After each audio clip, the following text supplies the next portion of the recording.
ಹರೇ ರಾಮ. ಕರುಣ ರಸದ ಕೋಡಿ ವರಿವ ಕಟಾಕ್ಷದ ಪರತತ್ವ ವರುಪು ವಾಲಾಪದ ವರ ಪುಣ್ಯಮಯ ಶರೀರದ ನಿರಾಭಾರಿ ಗುರುವಿರಲಿ ಎನ್ನ ಮಾನಸದಿ, ಆ ಸದ್ಗುರುವಿರಲಿ ಎನ್ನ ಮಾನಸದಿ.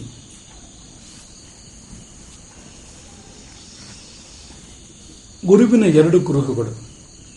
ಒಂದು ತನ್ನಂತೆ ಶಿಷ್ಯನನ್ನು ಮಾಡುವುದು, ಇನ್ನೊಂದು ಶಿಷ್ಯನ ಪ್ರಕೃತ ಜನ್ಮವನ್ನು ಧ್ವಂಸಗೊಳಿಸಿ ಹೊಸ ಜನ್ಮವನ್ನು ಆತನಿಗೆ ನೀಡುವಂಥದ್ದು. ಇರುವ ವ್ಯಕ್ತಿತ್ವವನ್ನು ಇಲ್ಲವಾಗಿಸಿ ಹೊಸ ವ್ಯಕ್ತಿತ್ವವನ್ನು ಸೃಷ್ಟಿ ಮಾಡುವಂಥದ್ದು. ಜನ್ಮ ಪ್ರಧ್ವಂಸಿ ಜನ್ಮಪ್ರದ ಗರಿಮತೆಯ, ಗುರುವಿನ ಗರಿಮೆ ಅದು. ಯಾವುದು ಅಂದರೆ ಜನ್ಮ ಪ್ರಧ್ವಂಸಿ ಜನ್ಮಪ್ರದ ಗರಿಮತೆಯ. ಹೊಸ ಜನ್ಮವನ್ನು ಕೊಡ್ತಾನೆ. ಅವನೇನು ಇರುವ ಜನ್ಮದ ಮೇಲೆಯನ್ನು ಮಾಡೋದಿಲ್ಲ, ಅವನು ಹೊಸ ಜನ್ಮವನ್ನು ಕೊಡ್ತಾನೆ. ಕೊಡುವಾಗ ಹಿಂದಿನ ಜನ್ಮ ನಷ್ಟವಾಗಿ ಹೋಗ್ತದೆ. ಹೊಸಬನ್ನ ಮಾಡುವನು, ಹೊಸವನಾಗ್ತಾನೆ ಶಿಷ್ಯ. ಈ ಎರಡು ಲಕ್ಷಣಗಳು. ಇದಕ್ಕೊಂದು ಉದಾಹರಣೆಯನ್ನು ಕೊಡುವಂತಹ ಒಂದು ಪ್ರಯತ್ನ ಈ ಸಂಚಿಕೆಯಲ್ಲಿ. ಉದಾಹರಣೆ ವಿಶ್ವಾಮಿತ್ರ ವಸಿಷ್ಠರು. ಕಳೆದ ಬಾರಿ ಪ್ರವಚನದಲ್ಲಿ ಕೊನೆಯಲ್ಲಿ ಪ್ರಸ್ತಾಪ ಮಾಡಿದ್ರು. ಚಕ್ರವರ್ತಿಯ ಬೋಧಿಯಿಂದ ಬ್ರಹ್ಮರ್ಷಿಯ ಸೃಷ್ಟಿ. ವಿಶ್ವಾಮಿತ್ರರು ಅಂದರೆ ಚಕ್ರವರ್ತಿಯ ಬೋಧಿಯಿಂದ ಬ್ರಹ್ಮರ್ಷಿಯ ಸೃಷ್ಟಿ. ವಿಶ್ವಾಮಿತ್ರರೊಳಗಿನ ರಜೋಗುಣವನ್ನು ಹಿಂದೆ ಸರಿಸಿ ಮುಂದೆ ಬಂದಿತು ಸತ್ವಗುಣ. ಈ ಕಥೆ ರಾಜರ್ಷಿಯಾದವನು ಬ್ರಹ್ಮರ್ಷಿ ಆಗುವಂಥದ್ದು, ಕ್ಷಾತ್ರವು ಬ್ರಾಹ್ಮದಲ್ಲಿ ಪರಿವಸಾನವಾಗುವಂಥದ್ದು, ಗಾಯತ್ರಿ ಆವಿಷ್ಕಾರ ಆಗುವಂಥದ್ದು. ಈ ಕಥೆ ವಸಿಷ್ಠ ವಿಶ್ವಾಮಿತ್ರರ ಜೋಡಿ. ಈ ಜೋಡಿ ವೈರಕ್ಕೆ ಪ್ರಸಿದ್ಧ. ಪ್ರಪಂಚದಲ್ಲಿ ವಸಿಷ್ಠ ವಿಶ್ವಾಮಿತ್ರರು ಅಂದರೆ ಒಬ್ರಿಗೊಬ್ರು ಆಗೋದಿಲ್ಲ ಅಂತ ಎನ್ನುವ ಹಾಗೆ ಪ್ರತೀತಿ ಇರ್ತಕ್ಕಂಥದ್ದು. ನೀವು ಗುರು ಶಿಷ್ಯರು ಅಂತ ಬೇರೆ ಹೇಳ್ತಾ ಇದ್ದೀರಿ, ಅದರಲ್ಲೂ ಆದರ್ಶ ಗುರು ಶಿಷ್ಯರು ಅಂತ ಹೇಳ್ತಾ ಇದ್ದೀರಿ. ಹೇಗಪ್ಪ ಎಂದರೆ, ವೈರ ಎಂಬುದು ವಾಸ್ತವವಲ್ಲ. ವಿಶ್ವಾಮಿತ್ರ ವಸಿಷ್ಠರ ಮಧ್ಯೆ ಸ್ಥಿರವಾದ ವೈರ ಇತ್ತು, ಶಾಶ್ವತವಾದ ವೈರ ಇತ್ತು ಎನ್ನುವುದು ವಾಸ್ತವವಲ್ಲ. ವಾಸ್ತವ ಬೇರೆಯೇ ಇದೆ. ಅವರಿಬ್ಬರ ಬಾಂಧವ್ಯ ಪ್ರೇಮದಿಂದ ಆರಂಭವಾಗ್ತದೆ, ಪ್ರೇಮದಲ್ಲಿ ಪರಿವರ್ತನವಾಗ್ತದೆ. ಅದಕ್ಕೆ ನಾವು ನಿದರ್ಶನವನ್ನು ಕೊಡ್ತೇವೆ ಮುಂದಕ್ಕೆ. ಆದಿರಂತಿಯನ್ನು ಸಹಿತ ಈ ಆದಿ ಮತ್ತು ಅಂತ್ಯಗಳು ಹೇಗಿವೆಯೋ ಮಧ್ಯ ಕೂಡ ಹಾಗೆ ಎನ್ನುವ ಒಂದು ಹಾಗೆ ಸ್ವೀಕಾರ ಮಾಡಬೇಕು ಮಧ್ಯವನ್ನು ಕೂಡ ಎನ್ನುವಂಥ ಒಂದು ಅಭಿಪ್ರಾಯ ಇದೆ ಅಭಿಯುಕ್ತರ ಪ್ರಪಂಚದಲ್ಲಿ. ಹಾಗಾಗಿ ಈಗ ಉದಾಹರಣೆಗೆ ಊಟ ಮಾಡುವಾಗ ಆರಂಭದಲ್ಲಿ ಅಮೃತೋಪಸ್ತರಣಮಸಿ ಸ್ವಾಹ ಎಂಬುದಾಗಿ ಜಲವನ್ನು ಸ್ವೀಕಾರ ಮಾಡುವಂಥ ಪದ್ಧತಿ ಇದೆ. ಅಮೃತೋಪಸ್ತರಣಮಸಿ ಅಂದರೆ ಆ ನೀರಿಗೆ ನಾವು ಹೇಳುವಂಥದ್ದು, ಎಲೆ ಈ ಜಲವೇ ನೀನು ಅಮೃತದ ಹಾಸು ಆಗುವೆ. ಆಹಾರ ಬರಬೇಕಲ್ಲ ಮುಂದಕ್ಕೆ, ಆಹಾರದ ಆರಂಭದಲ್ಲಿ ತಗೊಳ್ತಕ್ಕಂಥ ಜಲ ಅದು. ಹಾಗಾಗಿ ಆಹಾರಕ್ಕೆ ಅಮೃತದ ಹಾಸು, ಅದರ ಮೇಲೆ ಆಹಾರ ಬಂದು ಸೇರುವಂಥದ್ದು, ಅದರ ಮೇಲೆ ಆಹಾರ ಬಂದು ಕೂರುವಂಥದ್ದು. ಮುಗಿದ ಮೇಲೆ ಮತ್ತೊಂದು ಉದಾಹರಣೆ ಜಲ ಸ್ವೀಕಾರ ಮಾಡುವಂಥದ್ದು. ಆ ನೀರಿಗೆ ಹೇಳುವುದೇನೆಂದ್ರೆ ಅಮೃತಾಪಿಧಾನಮಸಿ, ಅಮೃತದ ಅಪಿಧಾನ ನೀನು. ಅಪಿಧಾನ ಅಂದ್ರೆ ಮುಚ್ಚಳ ಅಂತ. ಅಮೃತದ ಹಾಸು, ಅಮೃತದ ಮುಚ್ಚಳ.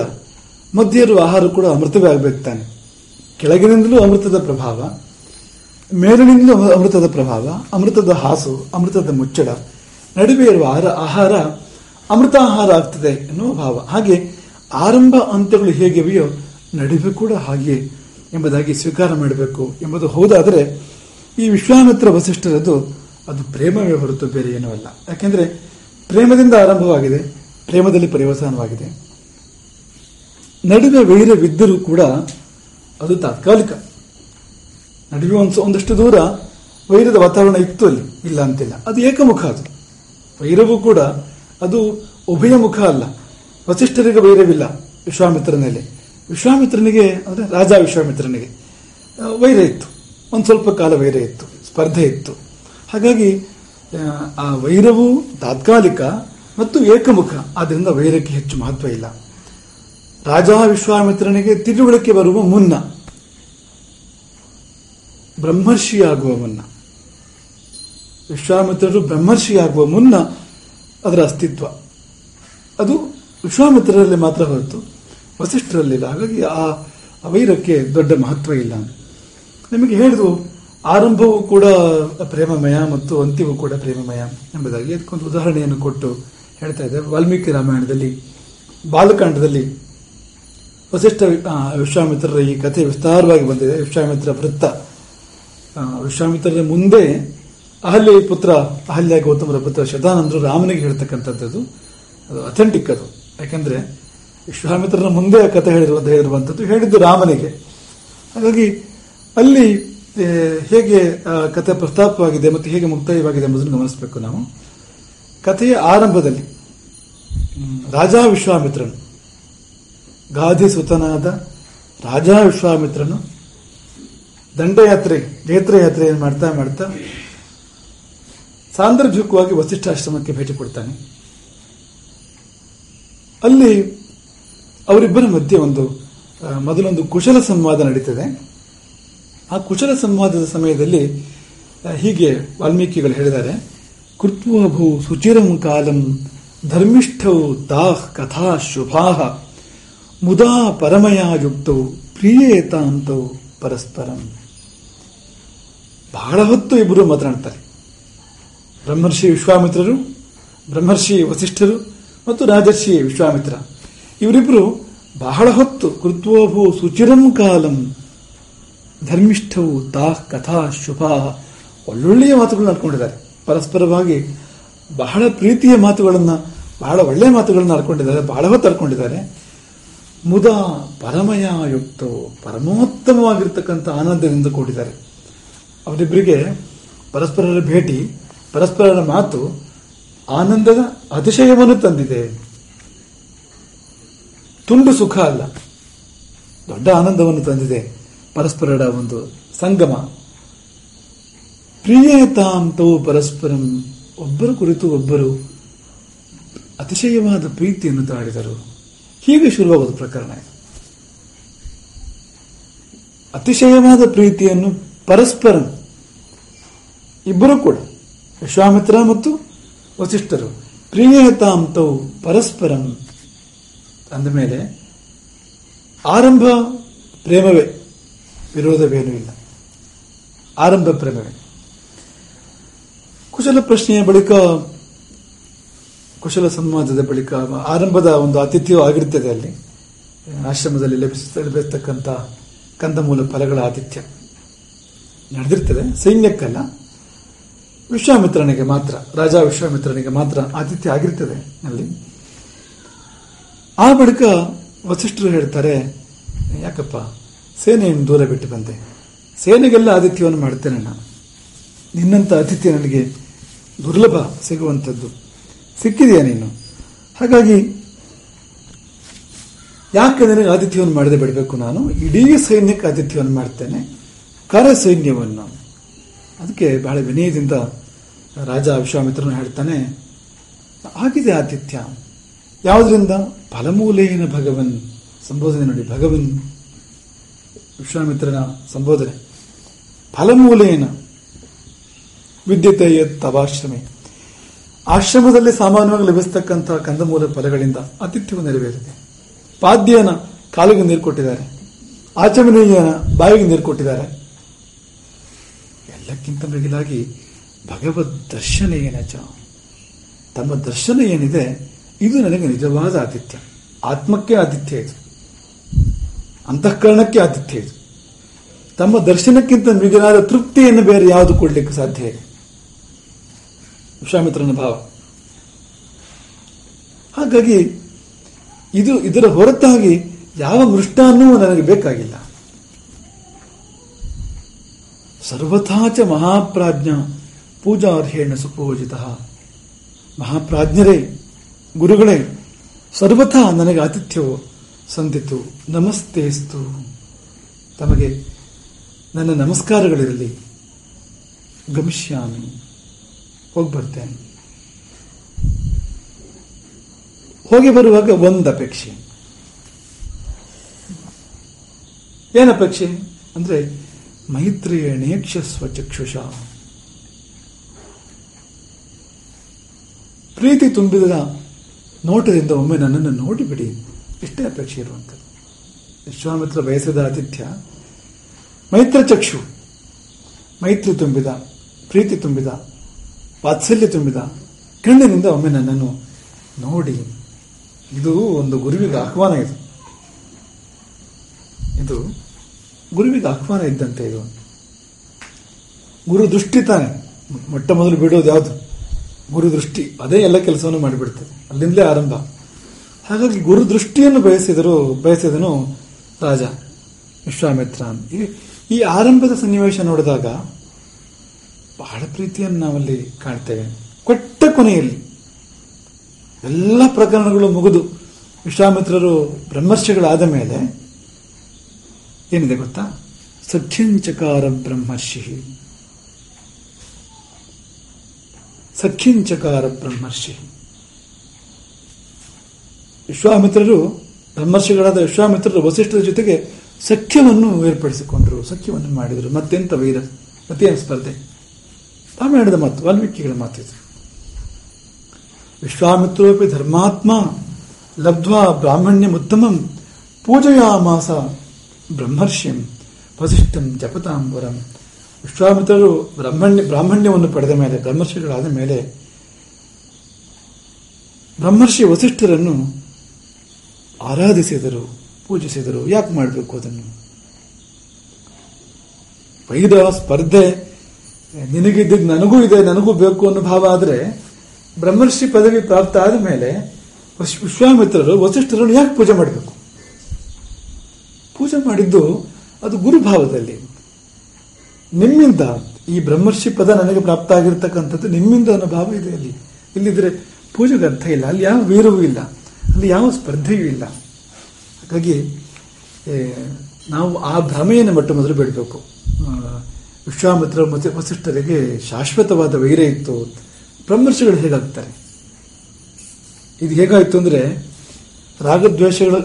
ರಾಗದ್ವೇಷಗಳನ್ನು ಬಿಟ್ಟವರಿಬ್ಬರು ಪರಸ್ಪರ ದ್ವೇಷ ಮಾಡಿಕೊಂಡ್ರು ಅಂತ. ಅದು ಹೇಗಿರ್ತದೆ ಹೇಳಿ ನಡೀತದೆ ಇವತ್ತು ಪ್ರಪಂಚದಲ್ಲಿ. ಅವರಿರುವ ಸ್ಥಾನ, ಪದವಿ, ಆಶ್ರಮ ಇದು ಹೇಗಿದೆ ಅಂದ್ರೆ ಅವರು ರಾಗದ್ವೇಷಗಳನ್ನು ಬಿಟ್ಟಿರಬೇಕು. ಅಂಥವರಿಬ್ಬರು ಪರಸ್ಪರ ದ್ವೇಷ ಮಾಡಿದ್ರಿಂದ ಅರ್ಥ ಇದೆ, ಅದಕ್ಕೆ ಬಿಟ್ಟಿದೆಯಾ ನನ್ನ ಹಾಗಾದ್ರೆ? ಹಾಗೆ ಇಬ್ರು ಬ್ರಹ್ಮರ್ಷಿಗಳು ಪರಸ್ಪರ ದ್ವೇಷ ಮಾಡಿದ್ರು ಅನ್ನೋ ಮಾತಿಗೆ ಅರ್ಥವೇ ಇಲ್ಲ. ವಿಶ್ವಾಮಿತ್ರ ಬ್ರಹ್ಮರ್ಷಿ ಆಗಿದ್ದು ಹೇಗೆ ಅಂತ ನೋಡ್ಬೇಕು ನಾವು. ಅಲ್ಲಿ ಮತ್ತೆ ಆಮೇಲೆ ದ್ವೇಷಕ್ಕೆಲ್ಲ ಎಡೆ ಇಲ್ಲ. ಯಾಕೆಂದ್ರೆ ಎಲ್ಲ ಭಾವಗಳನ್ನು ಗೆದ್ದು, ಕಾಮವಿರಲಿ, ಕ್ರೋಧವಿರಲಿ, ಮದವಿರಲಿ, ಅಸೂಯೆ ಇರಲಿ, ಇವೆಲ್ಲವನ್ನು ಸಂಪೂರ್ಣ ದಾಟಿದ ಮೇಲೆ ತಾನೇ ಬ್ರಹ್ಮರ್ಷಿ ಪದವಿ ಪ್ರಾಪ್ತ ಆಗ್ತಕ್ಕಂಥದ್ದು. ಮತ್ತೆಂಥದ್ದು ಸ್ಪರ್ಧೆ, ಮತ್ತೆಂಥದ್ದು ವೈರ, ಅರ್ಥ ಇದೆ ಇರ್ತಕ್ಕಂಥದ್ದು ಆ ಮಾತುಗಳು. ಇದೇನು ಅಂದ್ರೆ ನಮ್ಮ ಜನರಿಗೆ ಬಹಳ ಸ್ವಾರಸ್ಯ ಆಗ್ತದೆ. ಅವರೊಳಗಿನ ಕೆಲವು ದುರ್ಭಾವಗಳನ್ನ ಮಹಾತ್ಮರಲ್ಲಿ ಆರೋಪಿಸಿ ನೋಡಿದಾಗ ಅವರು ಅದಂತ ಆದಾಗ ಒಂದೇನೋ ಒಂದು ಸಮಾಧಾನ ಅಂತ. ತುಮ್ ಶುಂಠ ಅಂದ್ರೆ ತ್ವಮಪಿ ಶುಂಠ ಅಂತ ಒಂದು ಮಾತಿದೆ. ನೀನು ಶುಂಠ, ನೀನು ಶುಂಠ ಅಂದ್ರೆ ನಾನಲ್ಲ ಅಂತ ಹೇಳೋದಿಲ್ಲ ಅವನಂತ. ತಾನು ಬಿದ್ದ ಗುಂಡಿಗೆ ಅವನನ್ನು ಬೀಳಿಸಿ ನಾನು ನೀನಿಬ್ಬರು ಒಂದೇ ಗುಂಡಿಯಲ್ಲಿ ಸಮಾಧಾನ ಪಡ್ತಕ್ಕಂಥದ್ದು ಅಂತ. ಹಾಗಾಗಿ ಇಂಥ ಬ್ರಹ್ಮರ್ಷಿಗಳನ್ನೆಲ್ಲ ನಮ್ಮ ದುರ್ಭಾವಗಳಿದೆಯಲ್ಲ, ಈ ವೈರ ಮತ್ತೊಂದು ಇಂಥದ್ದಕ್ಕೆ ಅವ್ರನ್ನೂ ಬೀಳಿಸಿ, ಅದು ಬಿದ್ದಿಲ್ಲ, ನಮ್ಮ ಭಾವದಲ್ಲಿ, ನಮ್ಮ ಕಲ್ಪನೆಯಲ್ಲಿ ಬೀಳಿಸ್ಕೊಂಡು ಅವರು ನಮ್ಮ ಹಾಗೆ, ನಾವು ಅವ್ರ ಹಾಗೆ ಅಂತ ನಾವು ಒಂದು ಕಾಜಿ ನ್ಯಾಯ ಇಂಥದ್ದದು ಅಂತ. ಇನ್ನು ಎಲ್ಲೂ ಹೇಳಿಲ್ವಲ್ಲ. ಈಗ ವಿಶ್ವಾಮಿತ್ರ ಮತ್ತು ವಸಿಷ್ಠರು ಅವರಲ್ಲಿ ಗುರು ಶಿಷ್ಯ ಭಾವ ಇದೆ ಅನ್ನೋದನ್ನ ಎಲ್ಲೂ ಹೇಳಿಲ್ವಲ್ಲ. ಎಲ್ಲಿ ಹೇಳಿದೆ ಅಂತಂದ್ರೆ ಹೇಳಬೇಕು ಅಂತಿಲ್ಲ. ಈ ಎರಡು ಲಕ್ಷಣಗಳು ಬರ್ತವೆ ಅಲ್ಲಿ. ಯಾವ ಎರಡು ಲಕ್ಷಣಗಳು? ತನ್ನಂತೆ ಮಾಡುವನು, ಆತ್ಮಸಾಮ್ಯಾಭಾತ್ವಾತ್. ವಸಿಷ್ಠರ ಬಳಿಗೆ ಬಂದ ವಿಶ್ವಾಮಿತ್ರನನ್ನು ವಸಿಷ್ಠರು ತನ್ನಂತೆ ಮಾಡ್ತಾರೆ, ಬ್ರಹ್ಮರ್ಷಿಯಾಗಿ ಮಾಡ್ತಾರೆ. ಒಂದು. ಇನ್ನೊಂದು, ಜನ್ಮ ಪ್ರಧ್ವಂಸಿ ಜನ್ಮ ಪ್ರದಗರಿಮತೆಯ, ಈ ಜನ್ಮವನ್ನು ಕಳೆದು ಹೊಸ ಜನ್ಮವನ್ನು ಕೊಡುವಂಥದ್ದು ಅಂತ. ಇದರ ಸಂಪೂರ್ಣ ಅನ್ವಯವನ್ನೇ ಕಾಣಬಹುದು ನಾವೆಲ್ಲ. ಆ ವಿಶ್ವಾಮಿತ್ರೆಯಲ್ಲಿ ಈ ವಿಶ್ವಾಮಿತ್ರೆಯಲ್ಲಿ ಎಂಬ ಮಹದಂತರವನ್ನು ನಾವು ಕಾಣಬಹುದು. ನಾವಿನ್ನೊಂದು ಸ್ವಲ್ಪ ಹೇಳಬೇಕು ನಿಮಗೆ. ಅವರಿಬ್ಬರ ಮಧ್ಯೆ ಏನು ಭಾವ ಇತ್ತು ಅನ್ನೋದನ್ನು ಸ್ವಲ್ಪ ಮುಂದುವರಿಸಿ ಹೇಳಬೇಕು ನಾವು. ಈಗ ಬ್ರಹ್ಮರ್ಷಿ ಪದವಿ ಪ್ರಾಪ್ತ ಆದಮೇಲೆ ವಿಶ್ವಾಮಿತ್ರರಿಗೆ ಬ್ರಹ್ಮರ್ಷಿ ಪದವಿ ಪ್ರಾಪ್ತ ಆದ ಮೇಲೆ ವಸಿಷ್ಠರ ಜೊತೆಗೆ ಸಖ್ಯವನ್ನು ಮಾಡಿಕೊಂಡ್ರು, ಪೂಜಿಸಿದ್ರು ವಸಿಷ್ಠರನ್ನು. ಆಮೇಲೆ ಮತ್ತೆ ಬಂತೇನೋ ಇಲ್ಲರು ವೈರ ಸ್ಪರ್ಧೆ ಅಂತ ಅನ್ಕೋಬೇಡಿ. ಯಾಕೆಂದ್ರೆ ಅದಾಗಿ ಬಹುಕಾಲ ಕಳೆದ ಬಳಿಕ ಮತ್ತಿಬ್ಬರು ಭೇಟಿ ಆಗ್ತದೆ. ಮಧ್ಯೆ ಆಗಿರ್ಬೋದು ಕೆಲವು ಬಾರಿ. ಎಲ್ಲಿ ಅಂದ್ರೆ ದಶರಥನ ಆಸ್ಥಾನದಲ್ಲಿ, ರಾಮನ ಸನ್ನಿಧಿಯಲ್ಲಿ ಅವರಿಬ್ಬರು ಭೇಟಿ ಆಗ್ತದೆ. ಸಂದರ್ಭ ಏನು ಅದು ಅಂತಂದ್ರೆ, ಯಜ್ಞ ರಕ್ಷಣೆಗಾಗಿ ಸುಬಾಹು, ಮಾರೀಚ ಮೊದಲಾದವರಿಂದ ತನ್ನ ಯಜ್ಞದ ರಕ್ಷಣೆಗೋಸ್ಕರವಾಗಿ ರಾಮನನ್ನು ಬಯಸಿ ವಿಶ್ವಾಮಿತ್ರರು ದಶರಥನ ಆಸ್ಥಾನಕ್ಕೆ ಬಂದಿದ್ದಾರೆ. ಮಾತು ಕೊಟ್ಟ ದಶರಥ ರಾಮನನ್ನು ಕಳುಹಿಸಿಕೊಡ್ಲಿಕ್ಕೆ ಒಪ್ತಾ ಇಲ್ಲ. ಮೊದಲು ಮಾತು ಕೊಟ್ಟಿದ್ದಾನೆ, ನೀವೇನು ಕೇಳಿದ್ರು ಕೊಡ್ತೇನೆ. ರಾಮನನ್ನು ಕೇಳಿದ್ರು ವಿಶ್ವಾಮಿತ್ರರು, ಯಾವುದಕ್ಕೋಸ್ಕರವಾಗಿ? ಯಜ್ಞ ರಕ್ಷೆಗೋಸ್ಕರವಾಗಿ. ಆಗೋದಿಲ್ಲ ಅಂತ ಕೂತ್ಬಿಟ್ಟೆ ದಶರಥ. ಪ್ರಕರಣ ವಿಕೋಪಕ್ಕೆ ಹೋಯಿತು, ಭಯಂಕರ ಕೋಪ ಬಂತು ವಿಶ್ವಾಮಿತ್ರರಿಗೆ. ತಸ್ಯ ರೋಷ ಪರಿಹಿತಸ್ಯ ವಿಶ್ವಾಮಿತ್ರಸ್ಯ ಧೀಮತಃ ಚಚಾಲ ವಸುಧಾ ಕೃತ್ಸ್ನ ವಿವೇಶ ಚ ಭಯಂ ಸುರಾನ್. ವಿಶ್ವಾಮಿತ್ರರ ಕೋಪಕ್ಕೆ ಭೂಮಂಡಲವೇ ನಡುಗುತ್ತಂತೆ. ದೇವತೆಗಳಿಗೆ ಭಯ ಉಂಟಾಯಿತು. ಮುಂದೇನು ಕತೆ? ಅಂಥ ಕೋಪ. ಹೇಳಿದ್ದು ಬಾಯಲ್ಲಿ ಕೆಟ್ಟ ಮಾತೇನೂ ಹೇಳಲಿಲ್ಲ. ಮೊದಲು ಮಾತು ಕೊಟ್ಟು ಈಗ ಆ ಪ್ರತಿಜ್ಞೆಯನ್ನು ಭಂಗ ಮಾಡ್ತೀಯಾ? ಇದು ರಘುವಂಶಕ್ಕೆ ಉಚಿತವಾಗಿರತಕ್ಕಂಥದ್ದೆಲ್ಲ ನಡೆ. ರಾಘವಾಣಾಂ ಅಯುಕ್ತೋಯಂ ಕುಲಸ್ಯಾಸ್ತಿ ವಿಪರ್ಯಯ. ರಘುವಂಶೀಯರಿಗೆ, ಇಕ್ಷ್ವಾಕು ವಂಶೀಯರಿಗೆ ಉಚಿತವಾಗಿರ್ತಕ್ಕಂಥ ನಡೆ ಇದೆಲ್ಲ ಕುಲಕ್ಕೆ ವಿಪರ್ಯಯ. ಇದೇ ಸರಿ ಅಂತಾದ್ರೆ, ಎದೆಯದಂತೆ ಕ್ಷಮಾಂ ರಾಜನ್, ನಿನಗಿದೇ ಉಚಿತ ಅಂತ ನೀನು ಭಾವಿಸೋದಾದ್ರೆ, ಕಮಿಷ್ಯಾಮಿ ಯಥಾಗತಂ, ಬಂದ ದಾರಿಗೂ ಸುಂಕವಿಲ್ಲ, ಹೊರಟು ಹೋಗ್ತೀನಿ ನಾನು. ನೀನು ಮಿಥ್ಯಾ ಪ್ರತಿಜ್ಞೆಯನ್ನು ಭಂಗ ಮಾಡಿಕೊಂಡು ಮಿಥ್ಯಾ ಪ್ರತಿಜ್ಞನಾಗಿ ಬಂಧು ಬಾಂಧವರ ಸಹಿತವಾಗಿ ಸುಖವಾಗಿರು ಅಂದ್ರೆ ಹಾಳಾಗಿ ಹೋಗುವಂತಿರ್ತದೆ. ಈ ಶಬ್ದಕ್ಕೆ ಸುಖೀಭವ ಅಂದ್ರೆ ಸುಖವಾಗಿರು ಅಂತ ಅರ್ಥ ಅಲ್ಲ. ಮಿಥ್ಯಾ ಪ್ರತಿಜ್ಞಾಭಂಗವನ್ನು ಮಾಡಿದವನಾಗಿ, ಗುರುವಿಗೆ ವಿಶ್ವಾಮಿತ್ರರಂತ ಬ್ರಹ್ಮರ್ಷಿಗೆ ಕೊಟ್ಟ ಮಾತನ್ನು ತಪ್ಪಿದವನಾಗಿ ಬಂಧು ಬಾಂಧವರು ಒಡಗೂಡಿ ಸುಖವಾಗಿರು ಅಂದ್ರೆ ಮುಂದೇನಾಯ್ತು ನೋಡಿ. ಬಂಧು ಬಾಂಧವರು ಒಡಗೂಡಿ ಸುಖವಾಗಿದ್ದನ ದಶರಥ, ಮುಂದೇನಾಯ್ತು? ಇದು ಸಂದರ್ಭ. ಈ ಸಂದರ್ಭದಲ್ಲಿ ವಸಿಷ್ಠರು ಮಧ್ಯಪ್ರವೇಶ ಮಾಡ್ತಾರೆ. ವಸಿಷ್ಠರು ಮಧ್ಯಪ್ರವೇಶ ಮಾಡಿ ಎರಡು ಕೆಲಸ ಮಾಡ್ತಾರೆ. ಒಂದು, ಒಪ್ಪಿಸ್ತಾರೆ ದಶರಥನನ್ನು, ಕಳಿಸ್ಕೊಡು ವಿಶ್ವಾಮಿತ್ರರ ಜೊತೆಯಲ್ಲಿ ಅಂತ. ಇನ್ನೊಂದು, ಅತಿಶಯವಾದ ಪ್ರಶಂಸೆ ಮಾಡ್ತಾರೆ. ವಿಶ್ವಾಮಿತ್ರ ಯಾರು ಎಂಬುದನ್ನು ದಶರಥನಿಗೂ ಸಭೆಗೂ ಪರಿಚಯ ಮಾಡ್ತಾರೆ ವಸಿಷ್ಠರು. ಹೇಗೆ ಪರಿಚಯ ಮಾಡಿದ್ದಾರೆ ಅಂದ್ರೆ, ಆ ಪ್ರಕರಣ ನೋಡಿ. ತಸ್ತರೂಪಂತು ವಿಜ್ಞಾಯ ಜಗತ್ಸರ್ವಂ ಮಹಾನ್ ಋಷಿಗೆ, ಜಗತ್ತು ತಳಮಳಗೊಂಡಿದ್ದನು, ಭೂಮಂಡಲವೇ ನಡುಗಿದ್ದನ್ನು ಗಮನಿಸಿದ ವಸಿಷ್ಠರು ಇನ್ನು ತಾನು ಸುಮ್ಮನಿರುವುದು ಸರಿಯಲ್ಲ ಎಂಬ ನಿರ್ಧಾರವನ್ನು ಮಾಡಿ ದಶರಥನಿಗೆ ಇಂತೆಂದರು. ಇಕ್ಷ್ವಾಕುಗಳ ವಂಶದಲ್ಲಿ ಜನಿಸಿ ಮೂರ್ತಿ ತಾಳಿದ ಧರ್ಮ ಸಾಕ್ಷಾತ್ ಧರ್ಮ ಎಂದೆನಿಸಿಕೊಂಡು ಕೊಟ್ಟ ಮಾತನ್ನು ನೀನು ತಪ್ಪುವುದು ಸರಿಯಲ್ಲ.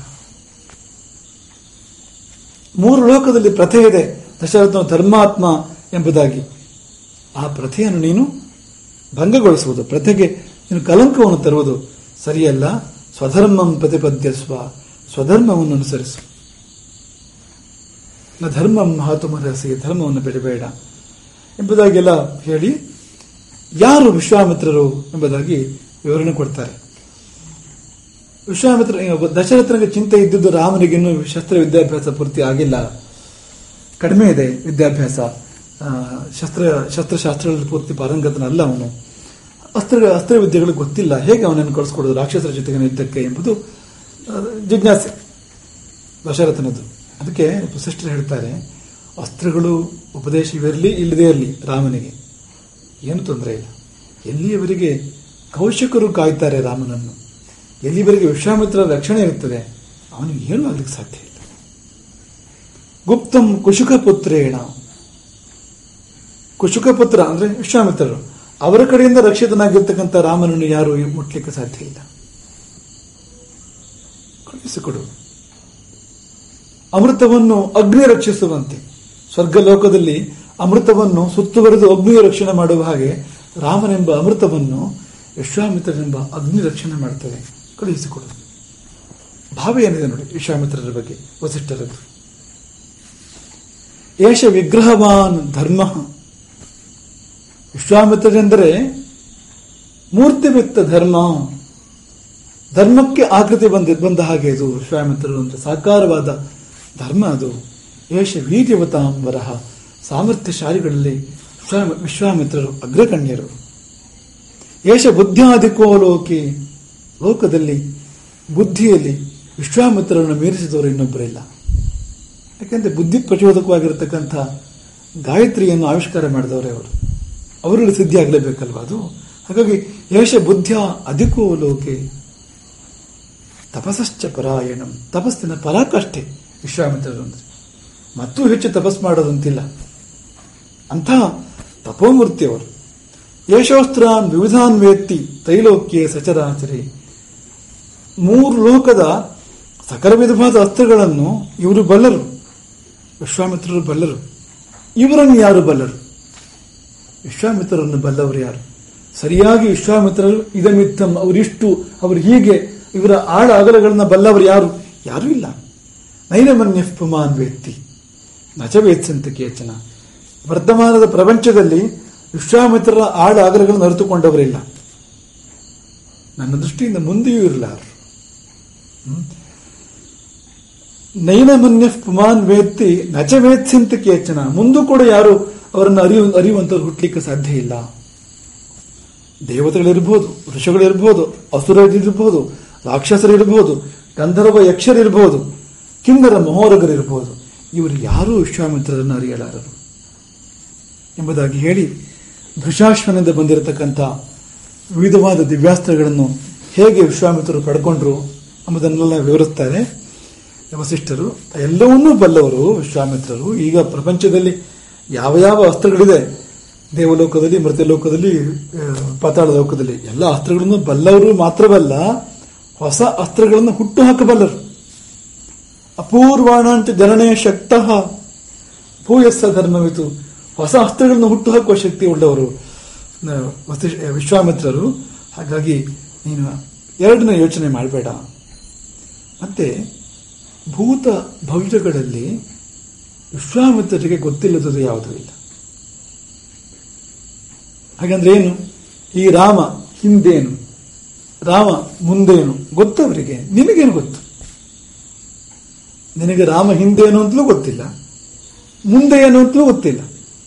ಆದರೆ ವಿಶ್ವಾಮಿತ್ರರಿಗೆ ಗೊತ್ತು. ರಾಮ ಅಂತಲ್ಲ, ಸಮಸ್ತ ಸೃಷ್ಟಿಯ ಬಗ್ಗೆ ಅವರಿಗೆ ಗೊತ್ತಿರತಕ್ಕಂಥದ್ದು ಒಂದು ತ್ರಿಕಾಲಜ್ಞಾನಿಗಳು ಅವರು. ಹಾಗಾಗಿ ಇಂಥ ಸಾಮರ್ಥ್ಯಶಾಲಿಗಳು ವಿಶ್ವಾಮಿತ್ರರು. ರಾಮನನ್ನು ಕಳುಹಿಸಿಕೊಡುವ ವಿಷಯದಲ್ಲಿ ಮತ್ತೆ ಸಂಶಯ ಮಾಡಬೇಡ. ಅವರಿಗೇ ಶಕ್ತಿ ಇದೆ. ಸ್ವಭಾವ ಮಾರೀಚರ ನಿಗ್ರಹ ಮಾಡೋದು ವಿಶ್ವಾಮಿತ್ರರಿಗೆ ದೊಡ್ಡ ಮಾತಲ್ಲ. ಆದರೆ ಏನೋ ನಿನ್ನ ಮಗನ ಮೂಲಕ ಮಾಡೋರಿದ್ದಾರೆ ನಿನ್ನ ಮಗನಿಗೆ ಏನನ್ನೋ ಒದಗಿಸಿಕೊಡುವರಿದ್ದಾರೆ ನಿಜಕ್ಕೂ ಹೌದು. ಎಲ್ಲ ಅಸ್ತ್ರಗಳನ್ನು ಮುಂದೆ ವಿಶ್ವಾಮಿತ್ರರು ರಾಮನಿಗೆ ಒದಗಿಸಿಕೊಡ್ತಾರೆ.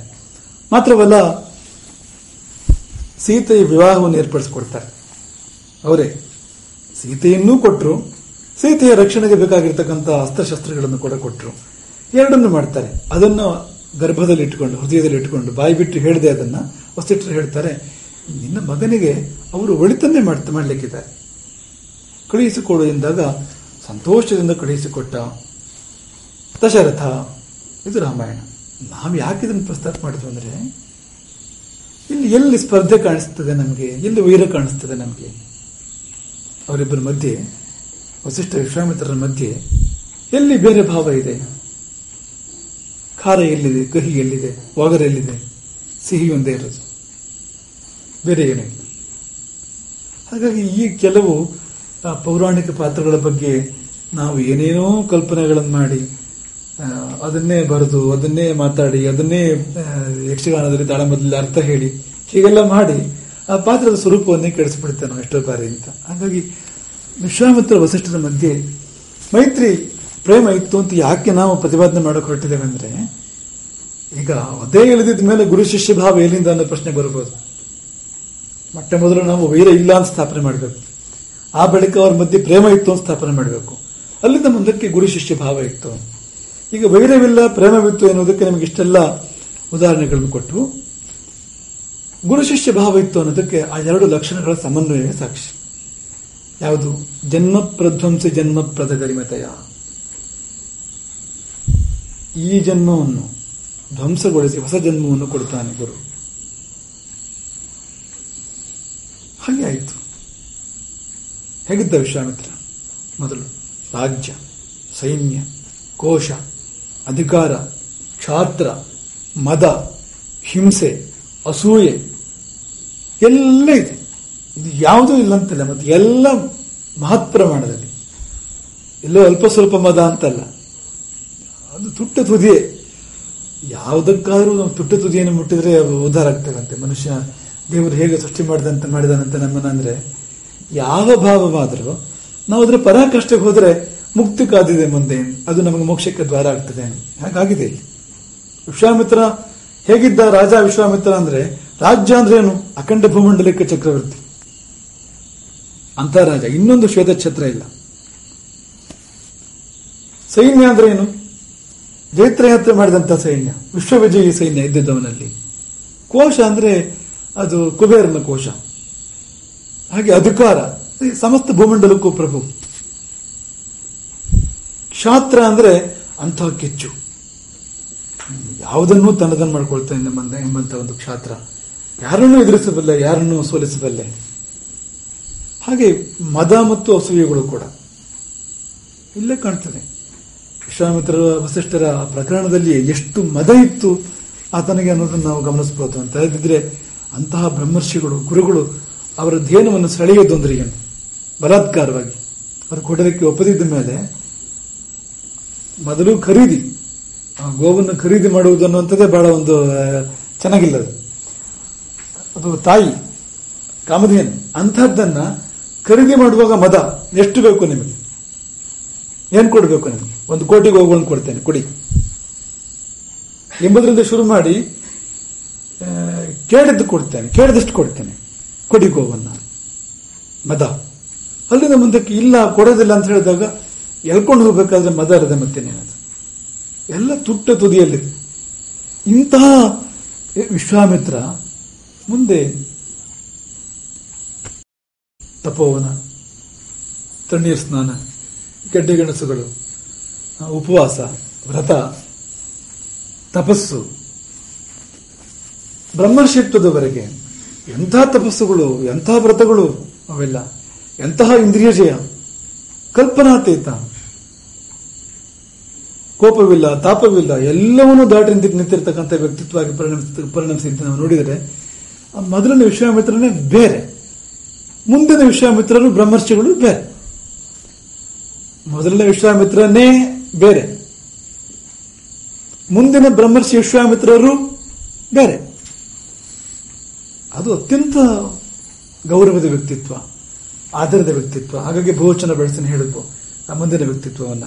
ಹಿಂದಿನದ್ದು ರಾಜ ಕೌಶಿಕ, ರಾಜ ವಿಶ್ವಾಮಿತ್ರ, ಅದು ಮಾಮೂಲಿ.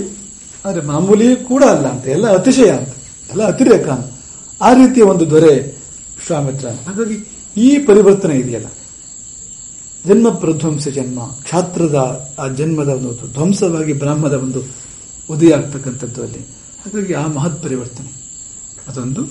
ಇನ್ನೊಂದು ತನ್ನಂತೆ ತಾ ಮಾಡುವನು, ಆತ್ಮಸಾಮ್ಯಾವಹತ್ವಾತ್. ಕೊನೆಗೆ ಆಗಿದ್ದೇನೆಂದ್ರೆ ವಸಿಷ್ಠರು ಹೇಗೋ ವಿಶ್ವಾಮಿತ್ರರು ಹಾಗೆ ಇತ್ತು. ಅದೇ ರೀತಿ ಋಷಿತ್ವ, ಮಹರ್ಷಿತ್ವ, ಬ್ರಹ್ಮರ್ಷಿತ್ವ, ತಪೋವನು, ತಪಸ್ಸು, ಶಿಷ್ಯಾನುಗ್ರಹವು ಎಲ್ಲ ವಸಿಷ್ಠರಂತೆ ವಿಶ್ವಾಮಿತ್ರರು ಕೂಡ ಅಂತ ತನ್ನಂತೆ ತಾ ಮಾಡುವುದು ನಿಶ್ಚಯವು. ಹಾಗಾಗಿ ಈ 2 ಲಕ್ಷಣಗಳನ್ನು ಕಂಡಾಗ ಅವರಿಬ್ಬರಲ್ಲಿ ಅವ್ಯಕ್ತವಾದ, ಲೋಕಮುಖಕ್ಕೆ ಪ್ರಕಟವಾಗದ ಗುರು ಶಿಷ್ಯ ಭಾವವಿರುವುದು ನಮಗೆ ಸ್ಪಷ್ಟವಾಗ್ತದೆ. ಅದು ಹಾಗೆಲ್ಲ ಅಲ್ಲ, ತನ್ನಷ್ಟಕ್ಕೆ ಏನೋ ಘಟನೆ ನಡೀತು ಅಂತ ಅನ್ಕೋಬೇಕಾಗಿಲ್ಲ ನಾವು. ಯಾಕೆಂದ್ರೆ ಘಟನಾವಳಿಗಳನ್ನು ಇನಿಷಿಯೇಟ್ ಮಾಡೋದು ವಸಿಷ್ಠರು. ವಸಿಷ್ಠದ್ದೇನಿಲ್ಲ, ತಾನೇ ನಡೆದಿದ್ದು ಅಂತ ಅನ್ಕೋಬೇಕಾಗಿಲ್ಲ. ಈಗ ರಾಜ ವಿಶ್ವಾಮಿತ್ರ ಬಂದ, ಪಾದ್ಯ ಆಯಿತು, ಆಚಮನಿ ಆಯಿತು, ಅರ್ಘ್ಯ ಆಯಿತು, ಮಧುಪರ್ಕ ಆಯಿತು, ನಾವು ಈ ಆಶ್ರಮದಲ್ಲಿ ಮಾಡ್ತಕ್ಕಂಥ ಆತಿಥ್ಯ ಆಯಿತು, ಇಬ್ಬರು ಕುಶಲ ಸಂಭಾಷಣೆ ಬೇಕಾದಷ್ಟು ಅಂತಾಯ್ತು, ಕಳಿಸ್ಕೊಡ್ಬೋದಿತ್ತಲ್ಲ. ಸೇನೆಗೆ ಆತಿಥ್ಯ ಮಾಡ್ತೇನೆ ಎಂದಿದ್ದಾಕೆ ವಸಿಷ್ಠರು? ಬೇಡ ಬೇಡ ಅಂದ್ರು ಕೂಡ, ವಿಶ್ವಾಮಿತ್ರ ಬೇಡ ಬೇಡ ಬಂದ್ರು ಕೂಡ ಇಲ್ಲ, ಸಾಧ್ಯವೇ ಇಲ್ಲ, ನೀನು ಸ್ವೀಕಾರ ಮಾಡಲೇಬೇಕು ಅಂತ ಒತ್ತಾಯ ಮಾಡುವಾಗ ಆ ಹೆಜ್ಜೆ ಮಾಮೂಲಿ ಹೆಜ್ಜೆ ಇಲ್ಲ. ಅಲ್ಲೇನೋ ಬೇರೆ ಸಂಕಲ್ಪ ಇದೆ, ಅಲ್ಲೇನೋ ಬೇರೆ ಉದ್ದೇಶ ಇದೆ. ಆ ಆತಿಥ್ಯದಿಂದ ತಾನೇ ಮುಂದಿನ ಎಲ್ಲ ಘಟನೆಗಳು ನಡೀತಕ್ಕಂಥದ್ದು. ಹಾಗಾಗಿ ಅದು ಆಕಸ್ಮಿಕ ಅಲ್ಲ, ಅದು ಸಂಕಲ್ಪ ಪೂರ್ವಕವಾಗಿರ್ತಕ್ಕಂಥ ಒಂದು ಹೆಜ್ಜೆ ವಸಿಷ್ಠರದ್ದು ಅಲ್ಲಿ ಇತ್ತು. ಅದರ ಫಲವಾಗಿ ರಾಜರ್ಷಿ ವಿಶ್ವಾಮಿತ್ರ ಬ್ರಹ್ಮರ್ಷಿ ವಿಶ್ವಾಮಿತ್ರರಾಗಿ ಪರಿವರ್ತನೆ ಆಗಿರ್ತಕ್ಕಂಥದ್ದು. ಹಾಗಾಗಿ ನಾವು ಅದನ್ನು ಗಮನಿಸಬೇಕು. ಮುಂದಿನ ಸಂಚಿಕೆಯಲ್ಲಿ ಆ ಘಟನಾವಳಿಗಳು, ಆ ಬದಲಾವಣೆಯನ್ನ, ಕಥೆ ನಿಮಗೆಲ್ಲ ಗೊತ್ತಿರತಕ್ಕಂಥದ್ದೇ, ಆದರೆ ಘಟನಾವಳಿಗಳು ಬದಲಾವಣೆಗಳು ಹೇಗೆ ಆಗ್ತಾ ಹೋಯಿತು ಅನ್ನೋದನ್ನು ನಾವು ಮುಂದಿನ ಸಂಚಿಕೆಯಲ್ಲಿ ಗಮನಿಸೋಣ.